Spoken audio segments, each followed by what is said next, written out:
Welcome to our Survive and Strive series. This is where we talk to the businesses who've gone through this crisis recently and sort of adapted and improved and continue to grow through this challenging time. My next guests are Mike and Emery from METT Training, and they specialize in health and safety trainings and other training for organization. What stands out most for this couple is how they have dealt with the situation, how they have still continued to improve as as the business has been transformed, moving from face to face, training health and safety specifically, moving from face to face sessions to Zoom sessions and online sessions. So, welcome, Mike and Emery, to the session today. Hello. Hi, Andy. Hello there. So, first of all, just introduce yourself. Tell us a bit about you. Tell us a bit about METT Training and what do you do? Yeah. Okay, I'm Mike Neary. I'm the owner of METT Training. We've been in business now. We're into our 14th year. My background, I served for 22 years in the military. Left with a degree in education, a degree in psychology, and a big part of my role was obviously on the training side. And I worked in education for 3 years and realised I'm not very manageable. So it was a case of, by default, I fell into business. And here we are today. But what do we really do? Well, as Andy said, we're a health and safety training company. But we specialise in first aid, realistically. I'd say that's the real core of our business. We work with the NHS. We've got some contracts there with Heathrow Airport Limited. We've worked with the police force previously, as well as the normal things like schools, colleges, where we're really heavily involved with schools at the moment, potentially with everybody going back to school. So the phone, thankfully, this week it's been ringing, quite a bit, and we work with other organisations like the British Fencing Association. That's those chaps and ladies who fight with swords, the Olympians, because everybody needs to know a little bit about first aid, as well as fire training and your normal health and safety. Well, this is Anne-Marie. Hello there, I'm Anne-Marie and I own the business with Mike, and my role is more in the background. I deal with all the boring things really, like taking the client bookings. I do all the quality assurance with our trainers for the awarding body, which means going out, doing lesson observations and paper-based observations. I do all the provide all the paperwork for all the trainers, their training packs, and I do all the accounts, all the admin, all the marketing. So my role is very much in the background, but obviously it couldn't all happen without me. I'd say it's really in the foreground, to be honest, with what you actually do, Dave. Yes, cool. You're the one who makes it happen, basically. Yeah. Okay. So tell me, when this whole crisis started, when is it that you actually realized that something serious is happening here, and something this magnitude is going to impact the business? When did this feeling actually set in? For us in particular, we knew it was kind of imminent, but to put a date on it, the 12th of March, we realised that one of our busiest clients, the NHS, they'd said that's it, there's going to be no training for quite some time, because we understand, that all of the staff that we're training, if one of them was to catch COVID-19, their front line, especially in a mental health setting as well. How do you actually lock down in those situations? That was going to be really difficult. And we were told, the training's not going to come back till potentially the 1st of June. And we're still waiting. So we're now anticipating it's going to be July. And it was pretty much the same with, do you want to say a little bit about Heathrow? Our contract that we have to deliver training to the Engineering Training Academy at Heathrow Airport, we were told that all essential training was cancelled right up until December. So that was a big shock. we're still delivering a limited amount of training for the engineers that still need to be on site. So they're classed as critical workers because the wheels still need to keep turning at Heathrow. And there are still 2 terminals open. So they still do need staff on site that have to be trained before they're allowed to go airside. So obviously that was a big dip for us. So especially with, you know, up to December, I mean, nobody really knows how things are going to pan out going forward, but we hadn't anticipated that it would be quite such a lengthy period of time. And did it have an impact on the business in terms of, you know, immediately did you see anything in the business? Obviously, one of the first things we looked at, Andy, was cash flow. Is anyone else? And we really drilled it down, and we said, right, we've got this in the business. So what can we actually say? Well, right, we definitely don't need to do this. We don't need to do that.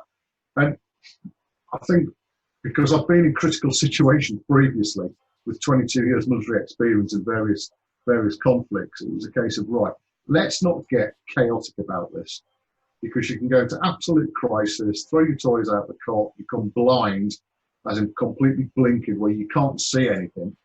And what's really helped is the Survive Thrive program. In all honesty, it's kind of given you know, myself and Anne-Marie a lot of focus, and we've looked at this not fairly, with a real positive aspect. You know, it's a case of, we don't get a great deal of time if I'm out working on the business with the 5 other trainers, which is not all the time, but we've actually spent time drilling down and looking at how we can improve things. You know, so I think that was the big thing for us as well. Let's not just get into crisis. Look at the cash flow. Look at where that's going. Look at what we're going to spend, what we don't need to spend, and how we're going to turn it around, and be ready at the end of it. Fantastic. So yeah, getting back to the basics. You know, getting the basics in place. So when you realized this was happening, and you know you needed to make that change, how did you start adapting? How did you start sort of you know, accommodating your clients or needs, or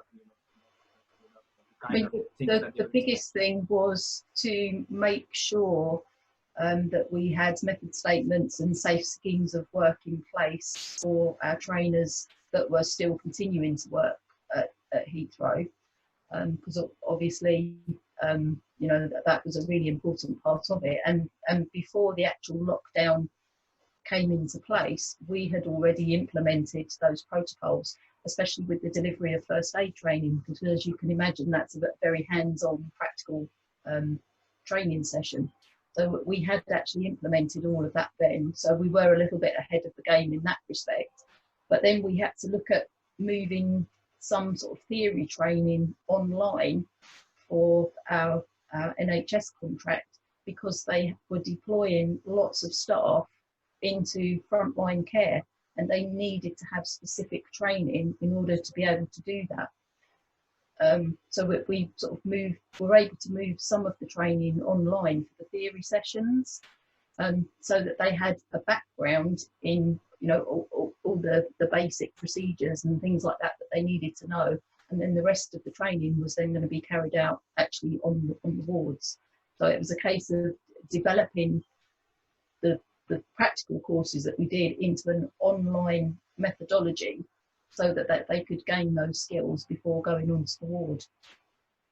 I think another part of the adaptation as well was, well, you know, we've got guys who, I wouldn't say they completely rely on us, they're associate trainers, but we do provide them with a lot of work. Now, one guy, you know, he qualified, if you like, for the self-employment side. The other guys didn't, because they've got military pensions, so they've worked hard all their lives and then they don't get anything. But it was a case of, you know, online meetings on a weekly basis, taking ideas from them. Where do they want to be at the end of it? You know, are you going to stay with us? Was another question.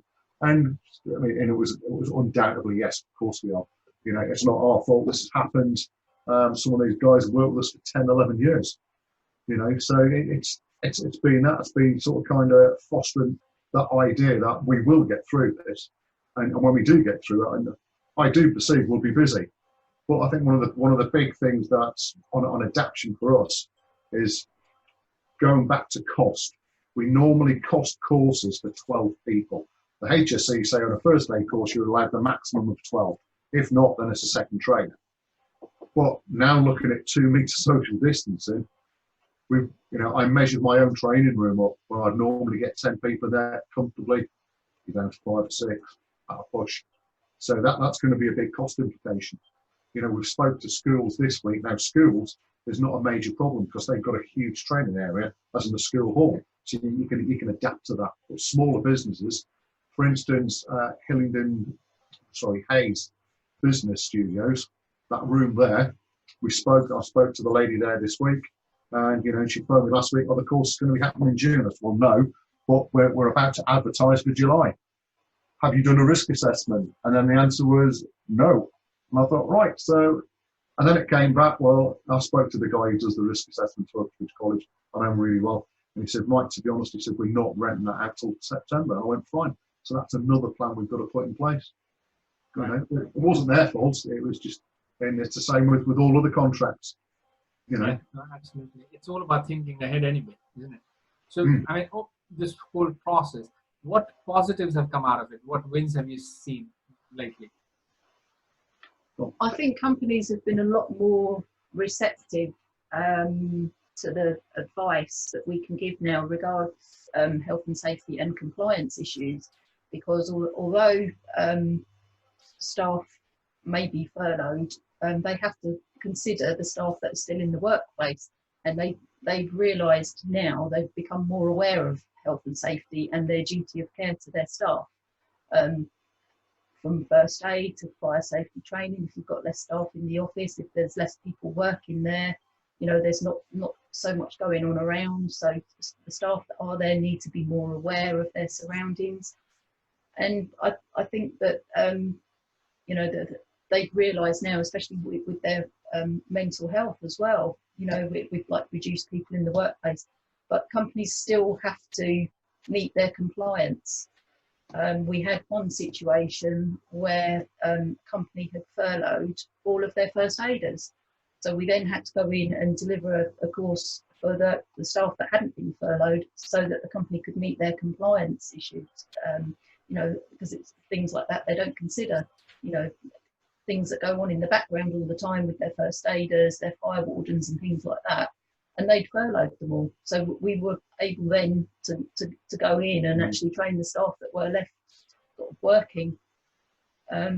And I think they've appreciated the practical advice that we can give them. We've been in touch with as many of our clients as we can. And I think that, they do take on board now how important what we do, how important it is, because health and safety, as soon as you start talking about that, you can see people's faces, their eyes glaze over. Oh, that's all the boring stuff. But actually, it's one of the most important things in any business. And I think a lot of businesses have really got to take it on. And they're now looking at it, where they've got to be COVID ready to get into the situation before they even go back to work. Now, we know there's been a fairly rapid return as of the 1st of June. But we went round to our own offices for the first time, and there's not a great deal of stuff. So I've now sat down and rewrote the risk assessment, and we share the office space with 2 of the companies. And I'm saying, well, what have you done about this? Well, we're just making sure that we're doing this, and that's not the important bit. It's about, if you've got shared spaces, then you've really got to work together. And that's why we've now developed things like online risk assessment training. It's a 3-hour package. It's not accredited. It doesn't have to be, but it's giving people, some simple advice where they can actually go out there and look at what they've got to put in place. And it's things that they wouldn't even consider. Something as stupid as, I could ask you this question, Andy. In your place of work, do you have a waste paper bin? Sorry, I lost you there. You have a waste paper bin? Yes. Okay. Or a bin that's got a lid that you've got to push or lift up. I've got the one which has to lift up. Yeah, so is the bin operated by a foot switch, for instance? Yeah, and that's great, but most people will have these swing bins, so you've got to touch that. Touch it, yeah. It's just cross-contamination, and it's silly little things like that, where people have got to adapt. But we've certainly seen wins with, as I said, the phone has been busy this week, which is good. A few skills coming back to us, and we'll be out delivering training next week. So that's great. You know, it's been a while. Right. And what have been the other issues which you've had to overcome? Are there any other issues that you have to overcome? Cool. Technology has been the biggest one. Having to learn new ways of working, like with video conferencing tools, as we're doing now, and obviously as yourself, Andy, you know, taking your Growth Club program online and doing it by video conferencing, which I think actually has worked really well. You know, normally you'd expect to be in a room with other people, but you still feel that you are in the room with the other people and you can still all interact. So I think, you know, that's worked well. And we've had to adapt to that ourselves, as some clients are requesting specific packages that they already have, you know, in their system. So we've had to, you know, get up to speed with different packages and make them work, so that, you know, to enable us to help them.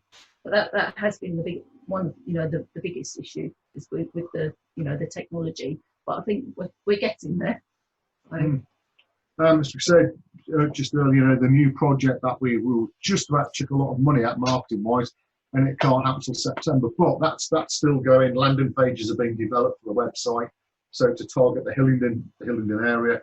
And the other one was trying to stay in touch with decision makers who've been furloughed because they can't answer the phone. Even my accountant's been furloughed, and I'm saying, well, I mean, we've got access to, you know, other people within the business. So yeah, there's been, you know, there has been some challenging stuff, and it's keeping our guys focused as well. You know, saying that, as I said earlier, this is, you know, we'll have the business at the end of it, and I really do believe that.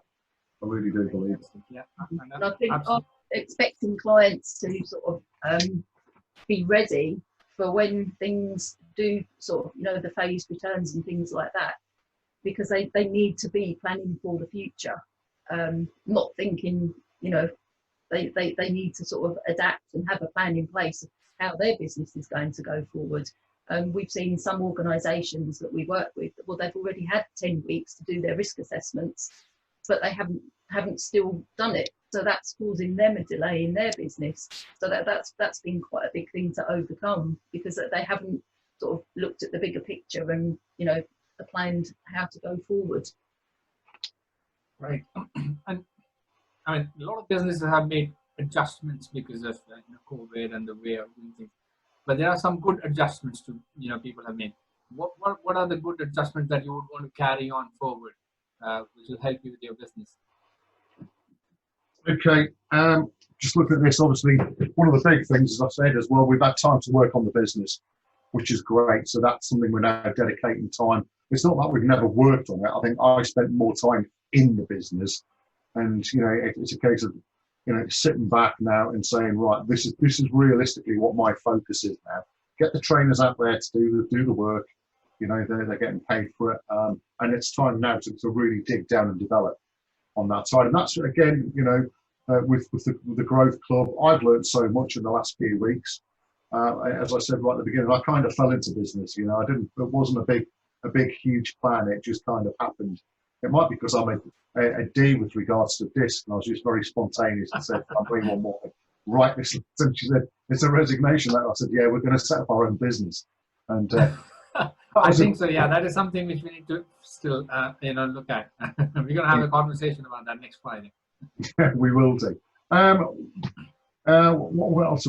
So I made a few notes on this. Obviously, you know, we've participated in as many training, coaching webinars as possible to keep abreast with updates, and obviously working with you yourself, which has been absolutely superb.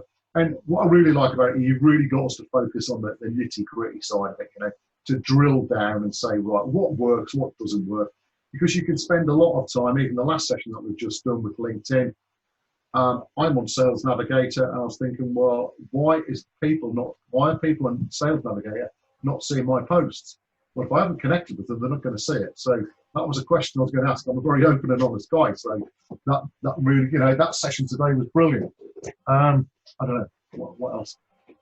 I think, you know, instead of, you know, the day-to-day operations of the business, it can be extremely busy when you've got like you can have like 5 or 6 trainers out working, you know, every day doing different courses here, there and everywhere, and you do get bogged down in the here and now. But it's actually made us focus that we do need to take the time to sit back and work on the business rather than in it, and have our plans and all our figures and how we want to go forward. I think that's, you know, that's what we're definitely going to be keeping on doing, that factoring it in and, you know, setting aside, you know, the time to do that. Right. Yeah. No, I think, yeah, you're right. Working on the basics, working on the business, taking some time out to, you know, spend on the fundamentals is equally important. So yeah, that's a really good one. So if you could go back to 1st of March, let's say, what are the things that you would do sooner? Is there anything that you would do sooner, realizing what you know now then? You want to go? I think we would have implemented our online training package sooner, because we'd always believed that the face-to-face training was at the heart of what we do, and we are specialists at it, and we've sort of had to survive this crisis by adapting to online training, and we should have done it sooner. We should have thought, right, okay, this is what's potentially going to be happening. Let's do something about it now. I mean, we did implement it very quickly, but if we'd have had a little bit more time to think and plan about it, we would have been in place, you know, maybe 1 or 2 weeks sooner. So. Okay. Anything you want to add, Mike, there? No, just to really back up what Anne-Marie said, because I'd actually blame myself for this, because I've always been really anti online training for some reason. I've always been, you know, if you're going to do something and it's an operational thing like fire training, like first aid, manual handling, then realistically you need to be face to face. You know, I need to be seeing people hands on, doing CPR. You can't deliver online first aid training. I mean, the HSE have said it's not happening. You can do elements of it virtually, but then obviously the assessment and all the rest of it, that's not going to happen. But I'm also a sports massage therapist, so I've realised I've done some online, you know, sort of looking at people and said, you know, I think I've hurt my foot. Yeah, I can have a look at that online. That's not a problem. And it's no different to manual handling. I could actually get you in your room, providing the camera's got the wide enough angle, and I could observe your posture and how you do things. So it's, yeah, there's been some changes to be made, and I think we will keep some of it. You know, with regards to setting up a partnership with another company, and I've said to these guys, look, it's like I could actually deliver online training for 3 hours in the morning and then be working on my own business in the afternoon. So it's still another revenue stream, and I could be training people in Scotland, in Cyprus, wherever. Yeah, that's great. And that's been, you know, quite a key thing to take on board. Well, yeah, I don't need to drive to the venue and waste petrol and time. Whereas, you know, so it's something that we're going to keep within the business and try and push it. So certainly try and market it that way. Great. But it's tiring, man. It's tiring being in front of the screen all the time. Yeah, actually, yes. Like I was sharing with you earlier, people get tired more running these Zoom sessions rather than, you know, face-to-face sessions. So that's something that I've learned about myself.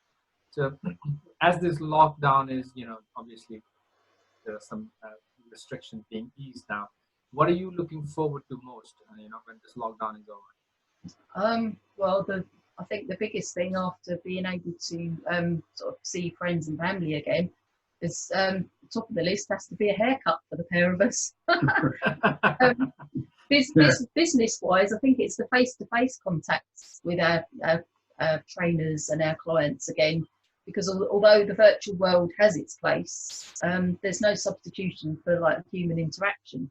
It's not the same, you know. Sure. And because our training is very practical and hands-on, and you know, we need to be able to give our delegates the best experience, you know, that they can. That's our central focus. So that I think getting back to, you know, that having that, you know, face-to-face interaction will be, you know, and I think it will be beneficial, and I think people will actually appreciate it more. It's funny, the things you take for granted, you know, and when that's taken away from you, it you know, it makes you realise, you know. So, but yeah, no, definitely haircut's number one on the list. For me, Mike's haircut looks fine to me. Yeah, exactly. That's what I said, you know. But I think the big thing for me, Andy, is I want to get the team together, because I'm very, the guys really enjoy the Zoom meetings that we have, but I'm really conscious that these guys all get the chance to team teach every single month. So we might be running an induction package where all 5 or 6 trainers will be there, and they haven't had that for 3 months. I think for the majority of us, because we're ex-military, we're used to being away for 4, 6 month tours and stuff like that. But we also run training days with these guys 2 to 3 times a year, and it's normally right, they come up to where we are in Bedfordshire. And then we spend a whole day training and sharing ideas, and then obviously you have to take them out and give them lots of food and alcohol and stuff like that. But so even that's going to be different, because again we're going to have to socially distance. But it'd be good to get the team back together. Yeah, definitely. Right, right. So finally, what have you learned about yourself and each other during this time? Well, I think we're both more resilient. Well, I'm certainly more resilient, and I'm certainly more creative than I thought I was. The way we've sort of managed to develop the business and adapt it to what will be the new normal. And actually, I think, being under pressure is not always a bad thing. It certainly forces me to refocus and actually come up with new ideas.